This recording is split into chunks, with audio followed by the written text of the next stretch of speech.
முருகன் தமிழ் கடவுள்னா அவங்க அப்பா சிவனும் தமிழ் கடவுளாக தானே இருக்க முடியும்.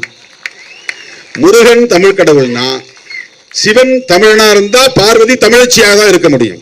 இப்ப இவங்க ரெண்டு பேரும் கைலாய மலையில் இருக்கிறாங்கன்னா கைலாயம் தமிழர்களின் தேசம் தானே. அப்ப ஒட்டுமொத்த இந்தியாவும் தமிழர்களின் தேசம் தானே. எங்கள் தமிழன் சிவபெருமான் கைலாயத்தில் குடியிருக்கிறான் என்றால் கைலாய மலையும் தமிழனுக்கு சொந்தம். கைலாய மலை இமயம் முதல் கன்னியாகுமரி வரையில் தமிழன் வாழ்ந்தான் என்பதற்கு சிவபெருமானே ஒரு சான்று.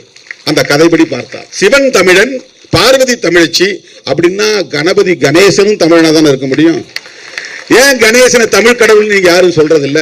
இதெல்லாம் லாஜிக்கா கேட்டா அவனுக்கு கோபம் வருது. எங்களை மட்டும் ஏன் அசிங்கப்படுத்துறான்? இந்த கதைகள்லாம் வேறு மதத்தில் இல்லையே. அதனால தான் நான் ஒரு கேள்வி எழுப்பினேன்.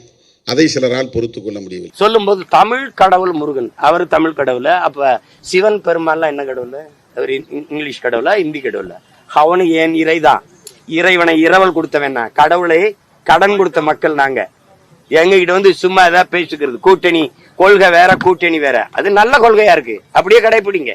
பெரியாரை தந்தை என்று சொல்ல போதும், தமிழர் தலைவர் என்று சொல்லும் போதும் தலையாட்டி கொண்டிருந்த தமிழ் சமூகம் இன்னைக்கு ஐயா கருணாநிதி அவர்களை தமிழர் கடவுள், தமிழ் கடவுள் என்று சொல்லும் போதும் தலையாட்டி கொண்டிருக்குது.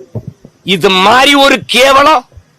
5 முறை எங்களை ஆண்டவர், அதனால் அவர் தான் எங்களுக்கு ஆண்டவர் என்று சொல்வதை சகித்துக் கொண்டிருக்கிற மானங்கட்ட கூட்டமா மாறிக்கொண்டிருக்குது. அன்னைக்கே தலையாட்டாம நிமிந்து யார் யா தந்தை, யார் யா தலைவர்னு கேட்டிருந்தா இவன் பேசிருப்பாங்களா? அன்னைக்கு இத பற்றி யாரு பேசுவா? ஏன் பேச முடியாது? இதை எதிர்த்து எவன் கொடுத்தாலும் அவனுக்கிட்டே போய் 2 சீட்டு 3 சீட்டுக்கு அவன் கூட்டணி வைக்கும் போது அந்த குரல் வலை நெரிக்கப்படுது. ஏன் என்ன மாதிரி பேச முடியல? பஞ்சமணில மீட்புக்கு ஏன் பேச முடியல? 12 லட்சம் ஏக்கர் அது இருந்தா அந்த ஆண்டான் அடிமை முறை, இந்த கூலி முறை எங்களுக்கு வருமா? இவ்வளவு கைவிட்டு நிக்க வேண்டிய தேவை வருமா? சொல்லுங்க நீங்க. 12 லட்சம் ஏக்கர் வெள்ளக்காரன் கொடுத்தது. அவன் இன்னைக்கு பிரிட்டன்ல இருந்து தூக்கிட்டு வந்து கொடுக்கல, ஏன் நிலம் தான். ஆனா ஆண்டைகள்கிட்ட இருந்ததை அதை பறிச்சு இந்த வீழ்த்தப்பட்ட மக்களுக்கு கொடுக்கணும், அவன் கஷ்டப்படுறான்டான்னு கொடுத்தான். அந்த நிலம் எங்க போ?